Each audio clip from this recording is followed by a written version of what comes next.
T twenty ক্রিকেটে বা মার্কাট ক্রিকেটে একেবারেই অনবদ্য একজন ক্রিকেটার হচ্ছেন সৌম্য সরকার।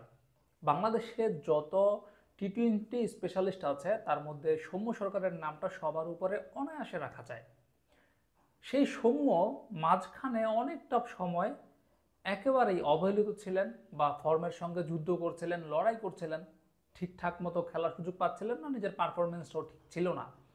তবে ইদানিং এসে এই সাম্প্রতিক সময়টাতে এসে সৌম্য সরকার আবারও সেই পুরনো ঝলক দেখাতে শুরু করেছেন, যার মধ্যে সর্বশেষ গ্লোবাল সুপার লিগে রংপুর রাইডার্সরা হয়ে সৌম্য সরকার যে ম্যাচটা খেললেন বা যে ইনিংসগুলো খেললেন, এই ইনিংসগুলো দেখে বাংলাদেশের ক্রিকেট ভক্তরা আবারও তাকে নিয়ে স্বপ্ন দেখতে শুরু করেছে, যে স্বপ্নটা তাকে নিয়ে একেবারে শুরুতে দেখছিল ভক্তরা। রংপুর রাইডার্স এবার গ্লোবাল সুপার লিগে শিরোপা জিতেছে এবং এর মধ্যে অন্যতম অবদান হচ্ছে সৌম্য সরকারের। টুর্নামেন্টে 5টা ম্যাচ খেলেছেন, 5 ম্যাচে 188 রান করেছেন 142 স্ট্রাইক রেটে এবং টুর্নামেন্টে সর্বোচ্চ রান সংগ্রাহক ব্যাটার তিনি। টুর্নামেন্ট সেরা খেলোয়াড় নির্বাচিত হয়েছেন তিনি। তার মধ্যে ফাইনালে যে ইনিংসটা তিনি খেলেছেন, 86 রানের একটা ঝকঝকে ইনিংস খেলেছেন, অনবদ্য একটা ইনিংস ছিল এবং এই ইনিংসের কারণে কিন্তু রংপুর রাইডার্স এত বড় একটা স্কোর দাঁড় করায়।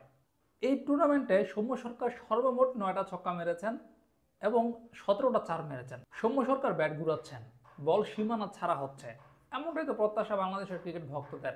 এবং সেই দৃশ্যটা কিন্তু এবার দেখা গেল গ্লোবাল সুপার লিগে।